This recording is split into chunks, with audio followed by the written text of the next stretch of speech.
আসসালামু আলাইকুম এভরিওয়ান, কেমন আছেন? আশা করি সবাই ভালো আছেন। তো আজকে নিয়ে চলে এসেছি ফুলকো ফুলকো লুচি হবে বোনের বাড়িতে। তো ব্যাঙ্গালোরে গিয়ে শুধু নাস্তার পর নাস্তা, প্রত্যেক দিন 10টার সময় কি আইটেম হবে সেটা জিজুই প্ল্যান করতো আর বানানো হতো আর খেতাম। খুব এনজয় হচ্ছিল, খুব মজা করছিলাম। তো আজকে দেখুন বোন বানাচ্ছে ফুলকো ফুলকো লুচি, তাই আপনাদের সঙ্গে শেয়ার করি, চলুন। ফার্স্টে লিচিগুলো কেটে নিল একটা একটা করে। কি বড় বড় লুচি হবে দেখুন, একদম পরোঠার মতন লুচি না। তো ফার্স্টে এখন গোল গোল করে নিল। এখন লুচিগুলো বেলে নেবে গোল গোল করে। তো ওখানে থাকলে জিজু শুধু 10টা হলেই 10টার আগেই মানে প্ল্যান 10টায় কি হবে, দুপুরে কি হবে, রাত্রে কি আইটেম হবে, শুধু খাওয়ার খাওয়া, প্রচুর আইটেম।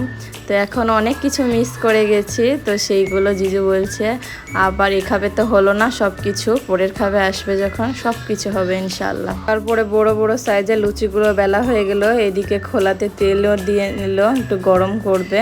এখন জানবি সোনামা নাচছে খুমির নিয়ে, দেখুন লুচির খুব মজা করেছে জানবে। তামজিৎ কিন্তু ওই খুমিরগুলো নিয়ে খেলা করছিল।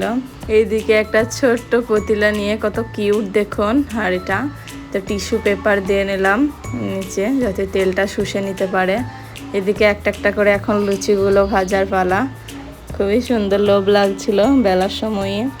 তো ফুলকো ফুলকো লুচি হয়েছে না, দারুণ খেতে লাগছিল।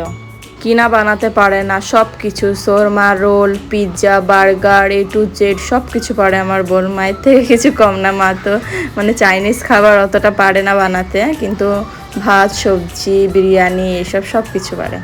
আর বোন চাইনিজ খাবার থেকে সব কিছু যা আছে সব কিছু বানায়, একদম ন্যাচারাল, ঘরে সব কিছু বানায়, কিনা খুব কম খায়। যেগুলো পিৎজা, বার্গার এসব কিন্তু রুমেই বানায়, দিয়ে খায় ফ্যামিলি 3জন। বলতে বলতে দেখুন লুচিগুলো ভাজা হয়ে গেল, কত সুন্দর হচ্ছে, একদম ডালপুরির মতন ফুলকো ফুলকো লুচি, এত সুন্দর। সবগুলো রেডি হয়ে গেছে। এদিকে তরকারি করেছে স্পেশাল ঘুগনি, তরকারিটা শেয়ার করা হয়নি রেসিপি। আর এদিকে চিকেন কষা আছে, আর চিলি চিকেনটা দিদি বলছিল বানানো হয়নি। তো আমি বলছি কোনো ব্যাপার নেই। খুবই সুন্দর, দারুণ লাগছিল, টেস্টি খেতে। আপনাদের কেমন লাগলো অবশ্যই কমেন্ট করুন। তারপর জিজু বাজার থেকে নিয়ে চলে আসলো খাসির মাংস 1.5 কিলো। তো বলছে নাকি খাসির মাংসের রাত্রে দই রুটি মাংস হবে, তো সেটার জন্যই নিয়ে আসা। তো এই যে খাসির মাংসগুলো দেখাচ্ছে, খুবই সুন্দর, একদম ঝাড়া টাটকা খাসির মাংস। ব্যাঙ্গালোরে সব কিছু জিনিসই, খাবার বলো, জিনিস বলো, সব কিছুই খুব সুন্দর, ঝরঝরে একদম।